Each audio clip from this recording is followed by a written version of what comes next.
Victory where you have utterly failed.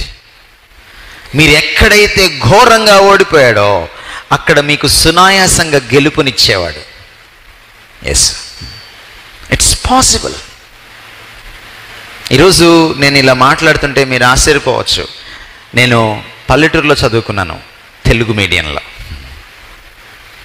నా cousins అందరూ సిటీస్లో చదువుకున్నారు. బికాజ్ మై మమ్మీ పల్లెటూరులో గవర్నమెంట్ జాబ్ చేయవలసి వచ్చింది కాబట్టి. ఈరోజు నేను ఇంగ్లీష్ మాట్లాడితే నా ఇంగ్లీష్ మీడియంలో చదువుకున్నటువంటి నా కజిన్స్, నాతో కలిసి పెరిగిన వాళ్ళకి ఆశ్చర్యం వేస్తుంది. నా దగ్గర ఉన్నంత రిచ్ వొకాబులరీ వాళ్ళ దగ్గర ఇంగ్లీష్లో లేదు. నా క్లాస్మేట్స్ ఈ సిటీలో కూడా ఉన్నారు, చాలా చక్కగా సెటిల్ అయ్యారు నా classmates.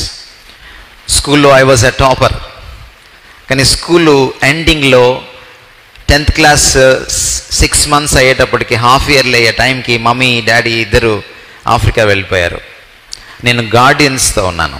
So I suffered from loneliness, ఒక kind of a homesickness. And నాకు ఇష్టమైనటువంటి కోర్స్ని, గ్రూప్ని ఇప్పించడానికి మా గార్డియన్స్ సంతకం పెట్టనన్నారు. So I started hating studies. చదువుని ద్వేషించడం మొదలుపెట్టాను. సో వాళ్ళ మీద ఉన్న కసితోటి ఫెయిల్ అయిపోయాను. క్లాసులకి రెగ్యులర్గా వెళ్తాను, కాలేజీలో చెడిపోలేదు, నేను రాసివ్వగలను అన్నమాట. I was the best boy, very good boy, but a very bad student.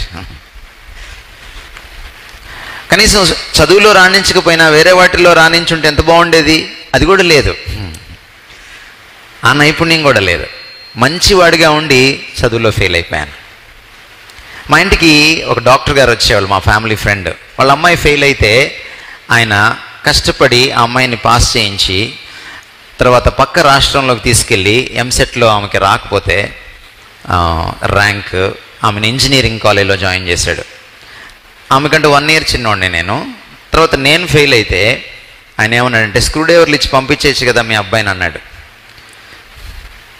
నాకు అప్పుడు అర్థమైంది మనుషులు ఎలాంటి వాళ్ళు. అంటే మీ అమ్మాయి ఫెయిల్ అయితేనేమో నువ్వు పక్క రాష్ట్రంలో ఇంజనీర్ని చేస్తావు, నేను ఫెయిల్ అయితేనేమో నేను మెకానిక్ని అవ్వాలి. మోకరించి ప్రార్థన చేయడం మొదలుపెట్టాను. ప్రభువా, నువ్వు నిజంగా నేను మారు మనసు పొందితే, నాకు రక్షణ అనుభవం ఉంటే, నాకు నువ్వు ఆత్మనిచ్చుంటే, నువ్వు జ్ఞానానికి మూలమైతే నాకు జ్ఞానాన్ని ఇవ్వు. నన్ను అందరూ అజ్ఞానిగా చూస్తున్నారు. I just want to prove to the world that I am a wise man. And దేవుడు నాకు విజ్డమ్ ఇచ్చాడు. ఎక్కడ ఓడిపోయానో అక్కడ నన్ను గెలిపించాడు ఆయన. మన పని ఏంటంటే ఆయన నమ్మడం. చాలా కాలం నుంచి మనం చర్చ్కి వస్తున్నాం, యేసుప్రభుని ఎలా చూస్తున్నాం అన్నది ప్రశ్న.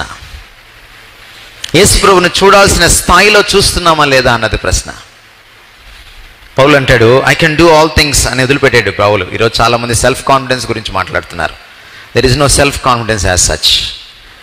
When self confidence is anchored in the confidence in God, then self confidence is valid.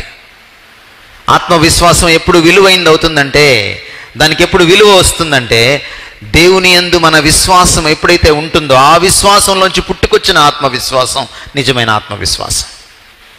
పౌలు, మీరు ఫిలిప్పీ పత్రికలో చదివితే పౌలు అంటాడు, నేను సమస్తమును చేయగలను అని. నేను ఫుల్ స్టాప్ పెట్టలా అని ఏమనంటే, నన్ను బలపరచు క్రీస్తు నందు నేను సమస్తము చేయగలను. I can do all things through Christ who strengthens మీ.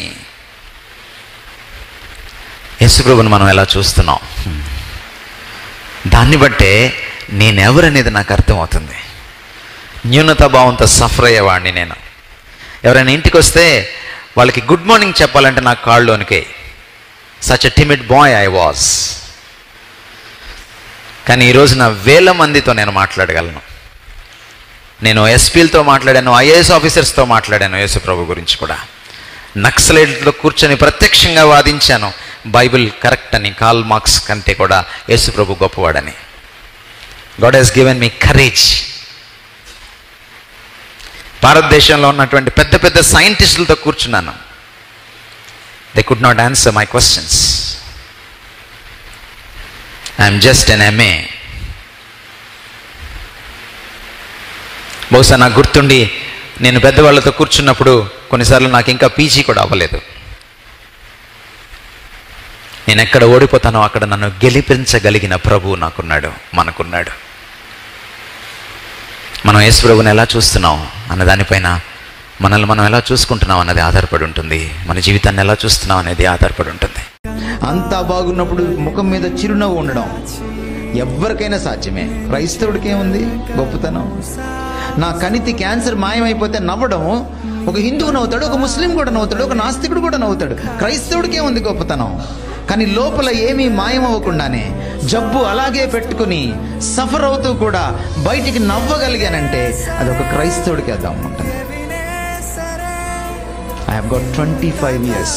ఈరోజు నేను సిల్వర్ జూబ్లీ చేసుకున్నాను. నాకు kidney problem. Silver Jubilee year ఇది. నాకు పెళ్లి కాలేదు కాబట్టి 25th anniversary నాకు లేదు. ఇదే నా 25th anniversary. It started in 1992. My problem with kidney. నేను నా దేవుడిని అడిగాను, నువ్వు నా కోసం చచ్చిపోయావు, నేనేం అడగలేను, తీసేయమని కూడా నేను అడగలేను. నీకు ఇష్టమైతే తీసేయలేకపోతే ఉంచేయి, బట్ నీ కృప నీవు నాకు చాలు. కౌగిలిలో దాచితివి